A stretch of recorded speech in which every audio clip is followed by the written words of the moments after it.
십계명이야 하는가? 그 옛날 이야기 아닙니까? 아주 먼 옛날 이야기지 않습니까? 굳이 고루하게 생각되는 것들 뭐 맞죠? 살인하지 말고 거짓말하지 말고 남의 이웃의 소유를 탐하지 말고 음란하지 말아야 될 여러 가지 것들은 지금 봐도 고개가 끄덕여지는 십계명이 맞는데 왜 10가지 이 계명이 지금 그리고 왜 이 시간에 우리에게 필요합니까? 라는 질문이 먼저 있어야겠죠. 아주 옛날 일이잖아요. 그리고 아주 먼 이전의 것이기 때문에 그걸 굳이 지금 지켜야 되느냐라는 질문을 할 때 저와 여러분이 세 가지로 답할 수 있습니다. 그게 뭐냐면 따라합시다. 길, 삶, 정체성. 예, 구원받은 백성의 길을 세우는 거죠. 우리가 나아갈 로드맵이 되는 거죠. 우리가 방향을 모르면 불안하고 염려하고 그리고 불평합니다. 오늘 오전 예배 말씀처럼 우리가 가야 될 방향을 잃어버리면 그때서부터 혼란스러워지죠. 그래서 하나님의 백성이 가야 될 길이 어디 있냐면 가장 기초가 십계명의 발판 가운데 있습니다. 그것이 여러분 놀랍게도 왜 진리냐면 우리나라의 법, 해방 이후의 법이나 근데 영국과 미국에서 있었던 법부터 보고 옛날에는 함무라비 법전에서부터 보면 그 옛날 법은요 주로 바뀝니다. 변화도 되잖아요. 근데 십계명은 그 이전에 일이 주신 하나님의 말씀임에도 불구하고 지금도 그거는 하나도 촌스럽거나 하나도 적용 안 될 게 없습니다. 그만큼 시대와 시간과 공간을 초월하여서 우리에게 지금도 답이 되고 기준이 되고 길이 되는 것이죠. 그래서 우리의 길은 그것이 기준이다라는 것이고 또 구원받은 백성의 삶이 거기에 있는 거죠. 이렇게 십계명 붙들고 살았던 백성은 그 당시에 있었던 우상 숭배하는 자들하고의 다른 삶을 사는 겁니다. 그들은 힘과 총과 칼과 능력을 가지고 무엇이든 빼들어 살면 됩니다. 정복하면 최고였어요. 근데 하나님 그렇게 명하지 않았습니다. 하나님께서 내가 너를 책임질 거니까 너희는 이렇게 살아라 라고 하면서 결국 누가 남았고 누가 승리했습니까? 약육강식의 사람들의 길과 사람들의 정체성이 아니라 하나님의 백성으로서 그들의 삶이 끝까지 남은 것이고 우리 또한 지금도 마찬가지입니다.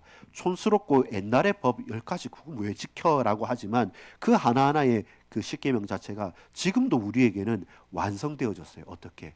예수 그리스도를 통해서 사랑의 법으로 예수 그리스도 안에서 더 풍성하고 완전하게 살아남은 것이죠. 그래서 이제는 율법에 매여서 지키는 것이 아니라 십계명은 적어도 구원받은 백성, 구원받기 위해서 한다 이게 실수인 겁니다. 이거 잘 지켜야지만 구원받아. 너 이거 하면 지옥 가겠네. 절대로 그런 거 아닙니다. 구원받은 백성이기 때문에 구원받은 우리가 이제 어디로 가지 하는 길이 되는 거예요.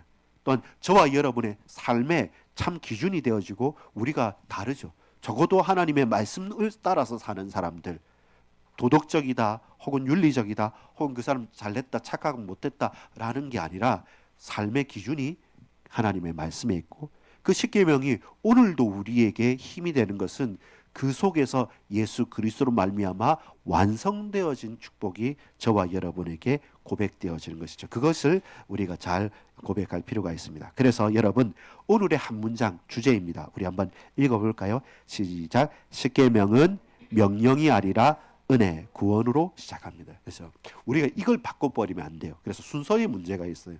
우리가 뭔가 성경 말씀을 잘 지켜야지 그걸 지키면 구원을 받고 잘 안 지키면 벌을 받고 저주를 받는다. 이것은 철저하게 종교적인 평가예요. 근데 복음은요. 그리고 하나님의 말씀은 먼저 명령이 아니라 먼저 구원이었어요. 먼저 은혜였어요. 구원받고 은혜 받은 사람이기 때문에 그러면 너희들 이렇게 구원받고 은혜 받아도 너희 마음대로 살래? 그렇게 살지 말고 내가 너희에게 앞으로 갈 길을 제시해 줄게. 너희의 삶은 이렇게 살아야 돼. 그리고 우리의 정체성은 이렇게 살아가는 거야 라고 하면서 은혜 받고 구원받은 자에게 우리에게 주신 명령이죠. 그래서 우리는 어떻게 합니까? 겁나면서 두려워하면서 어떻게 할까라고 지키는 것이 아니라 기쁨으로 지키는 거죠. 그래, 내가 하나님 자녀인데 나를 구원하셨는데 내가 이렇게 옛날처럼 살 수 없어. 그러면 나는 어떻게 살까라고 할 때 그 약속의 말씀을 붙잡고 살아가는 거죠. 그래서 명령이 아니라 시작은 은혜와 구원으로 시작하는 겁니다. 그래서 순서가 중요합니다. 은혜에서 순종으로 가는 거예요. 우리가 명령을 지키는 순종했기 때문에 자 이제 네가 그 정도 정성을 했으니까 자 오늘부터 자 천국 간다.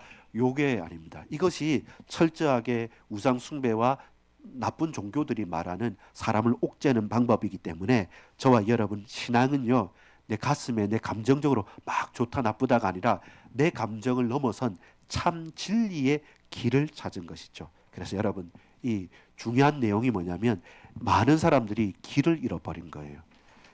다 각자 이게 길이다, 이게 답이다. 자 부자가 돼야 됩니다. 아이 부자가 되면 뭐합니까? 건강해야 됩니다.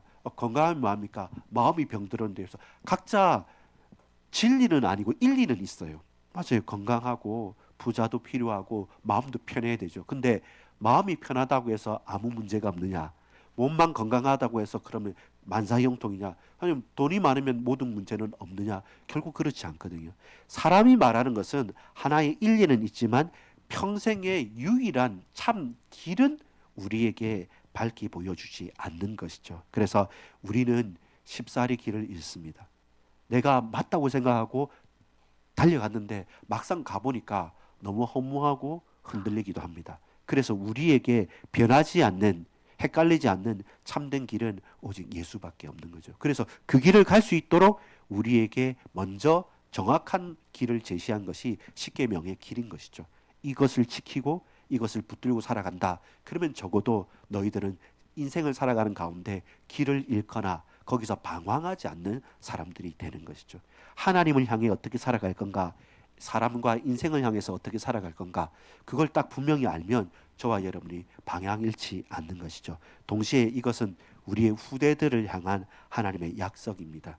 구원받은 백성들이 평생토록 이 언약이 전달될 때 우리의 개똥 철학이 전달되는 게 아니죠. 야, 내가 살아보니까 무엇보다 남자는 힘이야. 아니면 여자는 예뻐야 돼. 아니면 그래도 일단은 출세해야 돼. 이게 우리의 경험과 우리의 개똥 철학으로 유산으로 주겠습니까? 아니죠.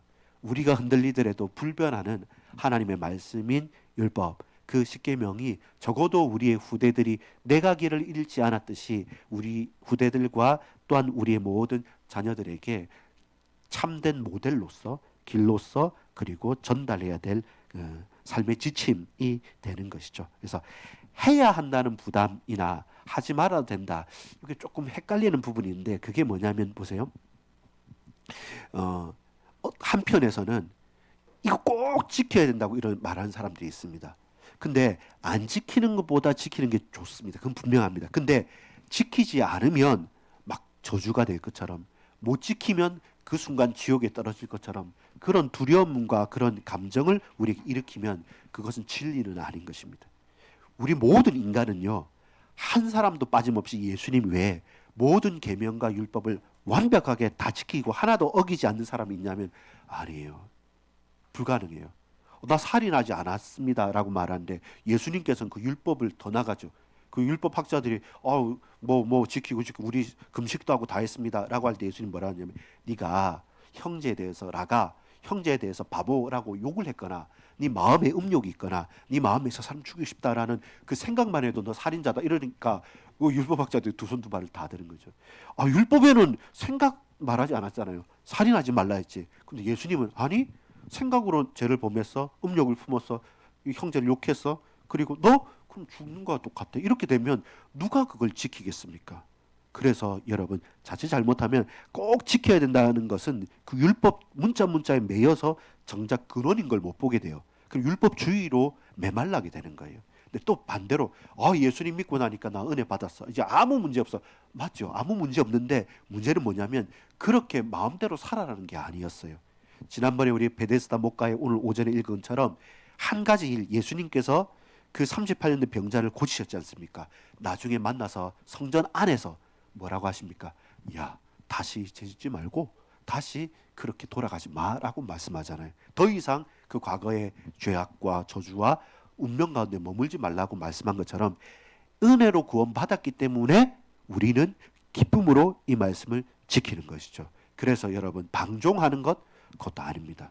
율법에 메말라 가지고 그냥 막 이렇게 뭔가에 정지할 거리를 찾는 것 그런 율법학자 메마른 사람이나 반대로 뭐 그냥 마음대로 살아 나 예수 믿으면 끝났다고 스스로 핑계거리를 예수님을 삼아서는 안 되는 거죠. 그래서 저와 여러분은 순서를 정확하게 알고 우리가 걸어가야 될 분명한 길을 찾는 게 중요합니다. 그래서 첫 번째입니다. 뭐냐면 하나님께서 우리에게 주신 그분의 율법이 십계명이 왜 답이 되는가를 우리 한번 볼 거예요. 그 첫 번째가 뭐냐면 시작이 이것으로 시작합니다.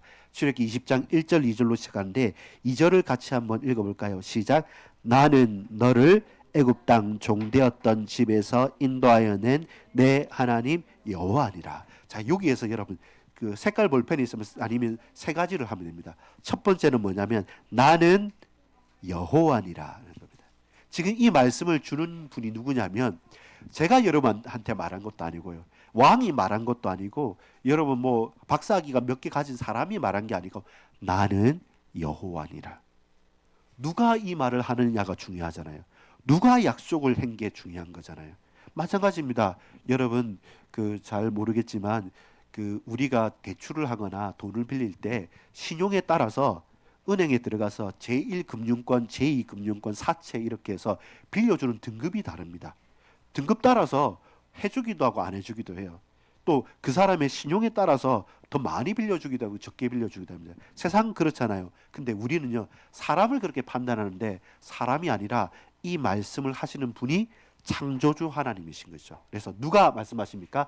나는 여호와시다. 나는 여호와시다. 그 말은 뭡니까? 하나님이 누구신 줄 알아야 돼요. 첫 번째.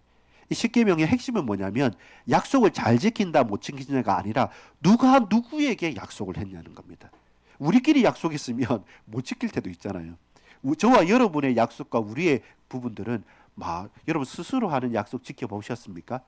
저도 우리 다이어리도 나누고 했지 않습니까? 거기 일기 적으려고 했는데 며칠 적습니까? 운동하려고 노력했는데 매일마다 가야지 하지만 과연 며칠 갑니까? 스스로 한 약속도 지키지 못하는 것들이 우리의 경험이에요. 근데 이 약속은 나는 여호와니라. 하나님은 스스로 계신 분. 창조주 하나님께서 약속을 하셨다는 거예요. 그래서 우리의 약속은 뭡니까? 사람의 약속, 왕의 약속이 아니라 하나님의 약속을 우리는 받은 거예요. 십계명은 하나님의 약속입니다. 하나님이 어떤 분이신지 스스로 존재하셨고 스스로 지존하신 하나님께서 우리를 부르셔서 우리에게 하신 하나님이 어떤 분이신. 그리고 율법은 그 율법 이전에 관계죠. 그러면서 뭐라고 말합니까? 나는 여호와니라 하고 그 앞에 뭐라고 되어 있냐면 내 하나님, 너의 하나님. 이게 중요한 거죠. 너 뭐 지켰어? 안 지켰어? 너 잘했어? 못했어? 이게 아니라 나는 여호와, 나는 하나님인데 내가 누구냐면 너의 하나님, 나의 하나님 말씀합니다. 먼 친척의 하나님이나 대단한 잘난 어떤 특별한 사람의 하나님이면 와 하나님도 대단하시고 야, 저 사람도 대단하고 나는 저 구석에 찡박혀 있어야 될 나는 아무것도 아닌 나하고는 상관없는 이야기라고 여러분 착각하지 마십시오. 그 전능하신 하나님께서 네 하나님 여호와, 너의 하나님 여호와께서. 율법은요 먼저 관계예요. 뭐 하라 하기 전에 하나님이 내가 너의 하나님이야. 내가 너의 하나님이라니까 이것이 관계가 먼저였어요. 관계가 먼저라니까요. 명령 이전에 율법 이전에 하나님과의 저와 여러분 언약적인 관계가 있잖아요. 그래서 나는 여호와 너의 하나님.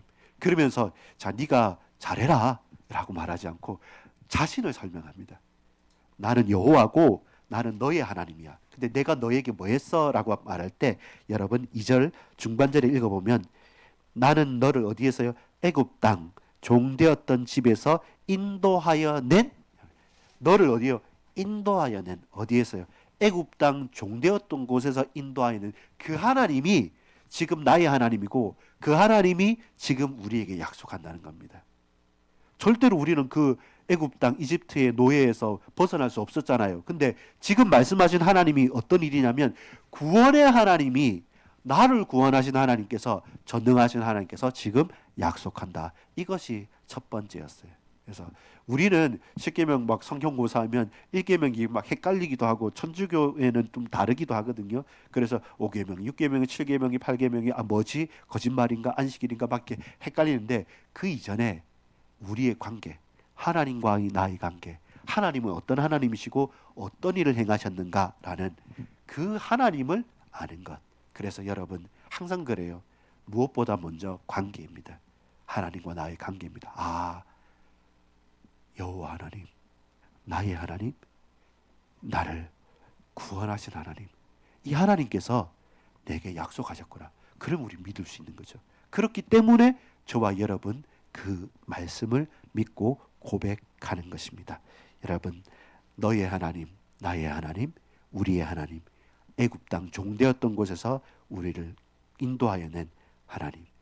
하나님이 누구신지 알고 율법 먼저 관계, 그리고 저와 여러분 명령 먼저 우리에게 구원을 주셨다는 사실, 이것을 우리가 고백하는 겁니다. 그것이 출애굽기 20장 이전에 가장 핵심이 되는 부분이죠. 자, 그렇다면 여러분 고백할 수 있습니까? 자, 뭘로 고백할 수 있습니까? 밑에 핵심 문장이죠. 빈칸인데 정체성이 먼저이고 뭔 다음이라고요? 정체성이 먼저고 그 다음에 뭐가 다음이겠습니까? 명령은 다음인 것이죠. 먼저 네가 누군지를 알고 그 하나님의 자녀이기 때문에 이 계명과 명령을 하는 것이고, 구원이 먼저이고 그 다음에 우리에게 주신 계명이 있는 거죠. 율법은 그 다음인 것이죠.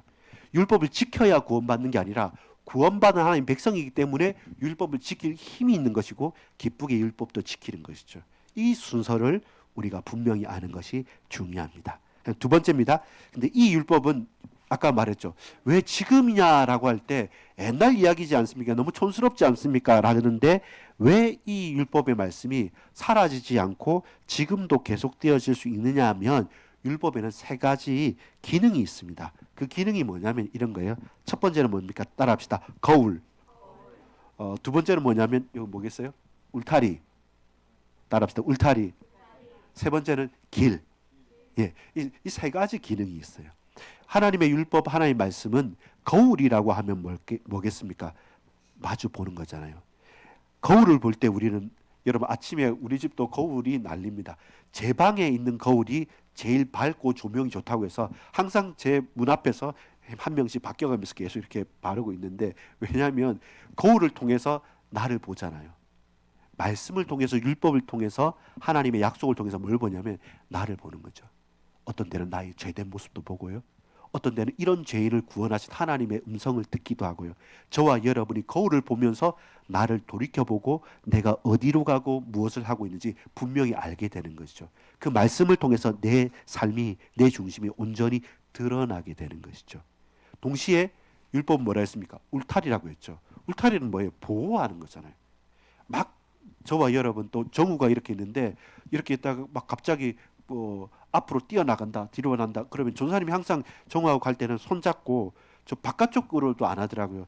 차 있는 거니까 안쪽으로 하고 손을 왼손으로 잡고 이렇게 가는 것처럼. 우리는 잘 몰라요. 그냥 마음대로 뛰어나가요. 저기까지.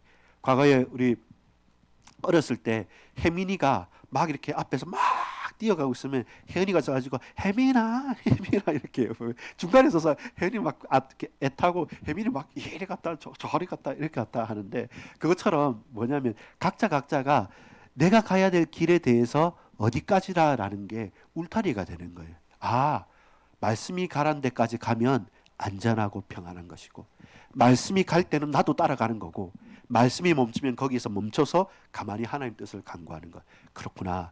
나는 이게 걸구적거리고 너무 좀 심하다. 이렇게 어떻게 살아라고 하지만, 근데 그 말씀 속에서 그 안에서 사니까 평안한 거죠. 안정감 있는 거죠. 힘을 얻게 되는 거죠. 그래서 어떤 때는 나를 비추는 거울이지만 또 다를 때는 말씀은 우리에게 울타리가 되어져서 저와 여러분을 보호하고 우리가 든든히 세워져 가는 거죠. 여러분, 울타리를 넘어설 때가 언제입니까? 우리 성장했을 때. 그때는 왜 이 울타리가 있는지 알죠. 어렸을 때는 몰라요. 맨날 왜 저거 세워서 하지만 나중에 서서 보면 그 뒤에 넘어볼 수 있는 키가 훌쩍 보면 그 뒤에 절벽이 있는 거죠. 그러면 그때는 아는데, 어려서 울타리보다 낮은 사람들은 항상 부딪히고 싶은 거예요. 막 넘어가고 싶은 거예요. 교회가 왜 이래? 말씀이 왜 이래? 라고 하지만 여러분, 시간이 지나서 그 울타리의 귀함을 알게 됐었을 때, 그때 동시에 또 뭡니까? 내 자녀들과 또 다른 사람들도 또 누군가의 저와 여러분이 울타리가 되는 것이죠. 그렇게 저와 여러분이 말씀 가운데 성장해 가고 길을 찾아가는 거죠. 동시에 아까도 말한 것처럼 이 말씀은 길이 되는 겁니다. 항상 우리가 제일 힘들 때, 염려가 될 때, 불안할 때가 언제냐면 이게 맞느냐 아니냐, 이 길을 가야 되느냐 말아야 되느냐, 하나님 이겁니까 저겁니까 이렇게 판단을 하고 결정을 해야 될 때, 우리의 경험이나 우리의 힘을 사람을 의지하지 못할 때, 그때 어느 순간 저와 여러분에게 다 아니라고 해도요, 내 말씀, 내 가슴에, 내 심령에, 내 마음에 하나님의 말씀이 딱 확신으로 다가왔을 때는 두렵지 않습니다. 그거 참 쉽게도 넘어갑니다. 이것처럼 우리가 알아야 될 것은 말씀은, 율법은 길이다, 울타리다, 거울이다. 이 역할들이 우리에게 증거되는 거죠. 십계명을 통해서도 마찬가지입니다. 어떤 때는 내가 사람 앞에서, 하나님 앞에서 어떻게 예배할까, 인간관계 가운데 저와 여러분의 욕망이 드러나잖아요. 그 가운데 내 게으름도, 내 부족함도, 내 주저함도 알게 되잖아요. 그렇다면 그 말씀이 딱 기준이 되니까 나는 지금 잘 몰라요, 그러나 하나님 행동하겠습니다, 믿고 순종하겠습니다 하고 그걸 담대하게 갈 수 있는 거예요. 왜냐하면 이거는 누가 나에게 한 조언도 아니고요, 뭐 논문에 써 있는 길이 아니라 하나님의 영원한 말씀이 내게 확신으로 왔기 때문에 저와 여러분 담대하게 걸어갈 수 있는 거죠. 그래서 여러분, 율법을요, 여러분 사다리로 생각하면요 힘듭니다. 길로 생각해야 돼요. 사다리로 생각한다는 말은 뭐냐면 요즘에 현대 사람들이 제일 실수하는 게 그거예요. 이 사다리를 올라가는 거예요. 말씀을 기준으로 해가지고 내가 이걸 잘 지내면 또 한 단계 높이 올라가고 또 한 단계 높이 올라가고, 이 말씀대로 살고 예배드리면 병 나을까, 부자 될까, 또 뭔가 성공할까. 물론 그렇지 말라는 게 아닙니다. 그걸 놓고 기도할 수 있습니다. 근데 말씀이 내가 가야 될 길이 돼야 되는데 항상 사다리를 놓아요. 뭔가 문제 있으면 저거 가야지. 그럼 막 기도하고 막 성경 보면서 하나님 해줄 수 믿습니다라고 하는데, 막상 하나님의 뜻하고 관계없이 내가 말씀을 가지고 이쪽 사다리 놨다가 저쪽 사다리 놨다가 그러니까 늘 안식이 없는 거죠. 항상 염려거리 생기고, 되면 좋은데 안 되면 하나님 살아계시지 않은 것처럼 불신앙하고, 그 가운데 뭔가 내 뜻대로 안 됐을 때는 사람들한테 섭섭하고 불평 불만이 막 나타나게 되죠. 그렇게 말씀은요 진리이지 우리가 쓰는 어떤 도구가 아닙니다. 그래서 하나님의 말씀, 율법은 사다리가 아니라 길인 거죠. 내가 좀 어려울 수도 있습니다. 그리고 내 마음에 쏙 들지 않을 수도 있습니다. 근데 저 길로 가야 돼요. 그러면 그 길로 걸어가는 거죠.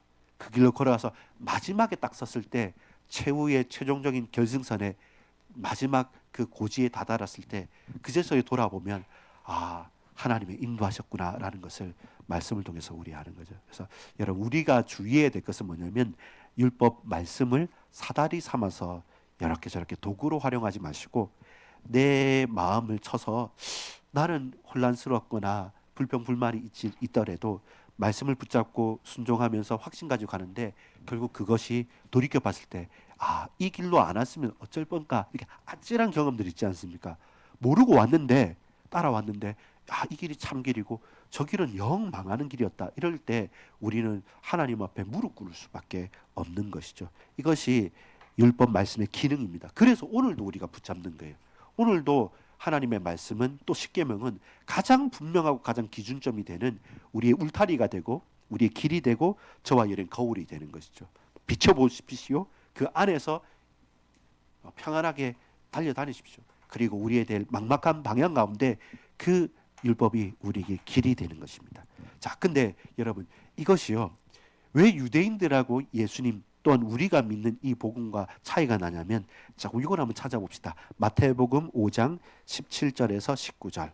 마태복음 5장 17절에서 19절. 신약 성경 맨 처음에 있죠. 마태복음 5장 17절에서 19절까지의 말씀을 제가 한번 읽어드리도록 하겠습니다. 5페이지입니다. 신약성경 5페이지 제가 읽어드리겠습니다. 내가 율법이나 선지자를 폐하러 온 줄로 생각하지 말라. 폐하러 온 것이 아니요 완전하게 하려 함이라. 진실로 너희에게 이르노니 천지가 없어지기 전에는 율법의 1.1획도 없어지지 아니하고 다 이루리라. 그러므로 누구든지 이 계명 중에 지극히 작은 것 하나라도 버리고 또 그 같은 사람을 그같이 사람을 가리키는 자는 천국에서 지극히 작다 일컬음을 받을 것이요 누구든지 이를 행하며 가르치는 자는 천국에서 크다 일컬음을 받으리라. 무엇입니까? 완성한다고 하셨죠. 이 말씀이 떨어지지 않는다고 했죠. 이 말씀을 지키는 자 천국에서 큰 자로 칭함을 받는다는 것이죠. 그래서 여러분, 왜 지금이라고 할 때 지금의 십계명이 이유가 있는 것은 예수님께서 이 율법의 말씀을 폐하려 오신 게 아니라 완성하러 오신 것이죠. 그래서 우리는 예수 그리스도를 통해서 구약 성경 십계명과 모든 것을 보면 단순하게 살인하지 말라, 거짓말하지 말라, 단순하게 간음하지 말라, 단순하게 안식일을 지키라, 이것이 그냥 그 문자에게만 있는 게 아니라 그 문자를 넘어서 더 풍성하고도 더 놀라우느냐. 원수까지도 사랑해라 그러죠. 예수님은 왼뺨 때리면 오른뺨 반대, 겉옷을 달라면 속옷까지 벗어주라. 이건 도대체 유대인들은 그렇게 가르치지 않았습니다. 근데 예수님은 그걸 넘어서서 가르치죠. 왜 그렇습니까? 예수님께서 모든 것을 다 주셨기 때문에.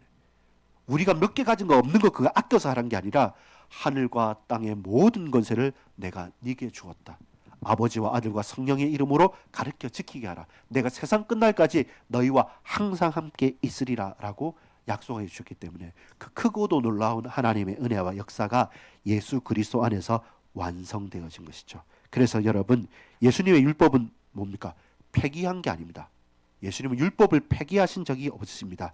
예수님은 율법을 정죄한 것이 아니라 은혜로 순종하는 길이 되는 것이죠. 사람을 정죄하는 게 아니라 너 이거 잘해서 못했어가 아니라 예수님 스스로가 순종의 길을 걸어가신 거죠. 나 말씀 지킬래. 말씀을 지키고 그 말씀을 더하여서 더 사랑하고 원수 갚지 말라는 게 아니라 원수까지 사랑하라고 더 나간 것이죠. 그래서 복음은, 예수님은 이 율법을 완성하고 온전케 하셨습니다. 이것이 저와 여러분이 예수 그리스도께서 완성하신 율법의 말씀이 되는 거죠. 오늘도 저와 여러분이 이렇게 말씀을 같이 나누는 이유도 바로 그 가운데 있는 것입니다. 결론을 맺겠습니다. 로마서 3장 31절 말씀을 보겠습니다. 신약성경 로마서 3장 31절 말씀입니다. 우리가 구약성경 십계명을 보지만 왜 신약성경을 보냐면 예수님께서 이렇게 해석하시고 완성하셨기 때문에 우리가 그 내용에 대해서 분명히 고백할 수 있는 거죠. 그렇게 해석이 어떻게 되냐면 예수 그리스도로 말미암아 십계명도 해석을 새롭게 해야 됩니다. 로마서 3장 31절 말씀을 한번 보겠습니다. 같이 읽겠습니다. 시작. 그런즉 우리가 믿음으로 말미암아 율법을 파기하느냐? 그럴 수 없느니라. 도리어 율법을 굳게 세우느니라. 그렇죠. 우리가 믿는다고 해서, 예수님 안다고 해서 마음대로 살아 괜찮아 라고 율법 폐기하는 사람이 아니라, 아니, 더 완성하고 더 굳게 세워서 그 율법을 넘어설 수 있는 참된 은혜와 사랑과 자비와 성령의 충만함으로 여러분 율법 없이 살아갈 수 있는 그런 사람으로 우리가 거듭나는 것이죠. 법 없이 사는 사람이 되지 않습니까? 법 없이 산다는 사람은 마음대로 사는 게 아니라 그 법을 잘 지키고 그걸 넘어서서 사는 거죠. 저와 여러분이 예수 그리스도 안에서 이 십계명의 말씀을 충만하게 누리고 살 것입니다. 우리 이렇게 이번 주부터 제가 십계명에 대해서 조금씩 강해해 나가면서 최대한 현대적으로 그리고 분명히 내 삶의 실전적인 부분으로 한번 재해석해 보겠습니다. 왜냐하면요, 이 말씀은 진리의 말씀이고 영원한 말씀이기 때문에 현대적이다 아니다가 없습니다. 과거, 현재, 미래, 시대와 모든 공간을 초월하는 하나님의 말씀이기 때문에 이 말씀은 반드시 오늘 우리 현장, 내 삶에 역사하는 능력의 말씀, 생명의 말씀이 되는 거죠. 그래서 오늘 좀 핵심으로 좀 붙잡아야 될 것은 이 2절 이겁니다.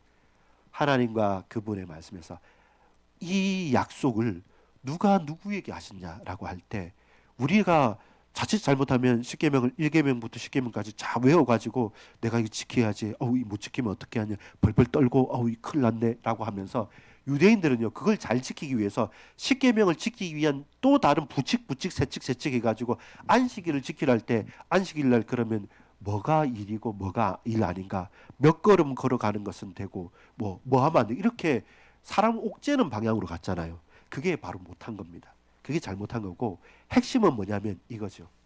나는 여호와다. 지금 내게 약속하신 분은 창조주 하나님께서 내게 말씀하셨어요. 근데 나를 뭐라고 하냐면 너 나의 종이고 너 나의 심부름꾼이고 너 이거 잘못하면 큰일 난다 이런 저와 부하로 여기지 않았어요. 나는 너의 하나님. 하나님이 나의 하나님이라니까요. 내 아버지 하나님, 내 부모보다 더 친밀하게 나의 주 나의 하나님. 그 하나님께서 자, 너 앞으로 이거 해라고 아니라 먼저 내가 너를 네 조상들을 저 애굽 땅 종되었던 곳에서 건져내서 구원하고 해방하고 축복하고 회복시킨 그 하나님 여호와가 지금 나의 하나님, 우리의 하나님이시고 그 하나님이 창조주 하나님이신 겁니다. 그래서 약속의 주인공이 누구시냐? 약속의 계약의 언약의 주인공은 나의 하나님, 여호와 하나님, 구원하신 은혜의 하나님. 어떤 문제와 환난 가운데서도 건지신 하나님. 그 하나님께서 내게 무엇을요? 거울을 주신 거예요. 그 하나님께서 내게 울타리를 펼쳐주신 겁니다. 그 하나님께서 우리에게 사다리가 아니라 길을 보여주신 것이죠. 그렇게 저와 여러분은 이 말씀 하나하나를 붙잡고 가면서 그러면 좀 구체화할 필요 있어요. 그냥 어색기명 달달달 외우는 게 아니라 이제는 조금 더 구체적으로 그래 하나님이 이름을 망령되이 여기지 않는다는 것, 우상을 섬기지 않는다는 게 여러분 저기 절에 가서 절하지 않는 게 아니라 우리에게 있어서 우상이 뭘까라는 질문을 깊이 한번 해보십시오. 살인하지 않는 나 한 번도 살인 안 했네요 이렇게 말하는데 그 살인이 아니라 스스로 살인을 하고 있어요. 자기 자신의 과거, 자기 자신을 죽이며 살고 있단 말이에요. 거기에서 벗어나야 돼요. 이렇게 오늘 저와 여러분의 삶에 영원히 변하지 않는 이 말씀이 진리라고 한다면 하나님 이번 앞으로 오후 예배 때마다 말씀을 좀 더 자세히 듣고 기록하고 증거하고 가면서 내가 하나님에 대해서 하나님의 말씀에 대해서 더 깊이 알고 적용하면서 구체적으로 이 길을 명확하게 걸어가게 하여 주옵소서. 이걸 다 가지고 한번 질문을 하고 오늘 이렇게 좀 간단하게 했지만 다음에는 좀 더 자세하게 또 말씀해 주시면 계속 이제 아우터라인을 가지고 하겠습니다. 오늘 전체 십계명의 가장 핵심이 되는 하나님 여호와 너희의 하나님 우리를 건져내신 하나님 먼저 은혜라는 사실 은혜로서 이 약속은 시작된 사실을 알고 여러분 한번 질문을 하십시다. 이번 한 주간 이 하나님 앞에 나는 작은 어떤 순종을 할 건가? 이 하나님과의 나의 관계가 난 항상 두렵고 떨림과 불안한 가운데 무서운 하나님으로 보는가? 아니면 창조주 하나님이 내 하나님이라는 사실 가운데 방종하지 않고요. 또 너무 어려워하지도 않고 있는 그대로 하나님을 하나님으로 내가 고백하면서 나아갈 것인가? 이 질문을 한번 모든 문제와 사건 가운데 한번 던져보십시오.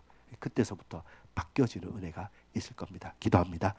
아버지 하나님, 이 시간 하나님께서 돌판에 우리에게 써주신 십계명의 말씀을 앞으로 공부하고 또한 챙겨보고 그 속에서 적용하고 실천하며 달려나가겠습니다. 주님, 우리의 인생의 길이 되시고 울타리가 되시고 거울이 되셔서 참으로 하나님을 만나고 하나님의 말씀을 깊이 체험하고 그리고 증거할 수 있는 증인으로 살게 하옵소서. 예수 그리스도의 이름으로 간절히 기도합니다. 아멘.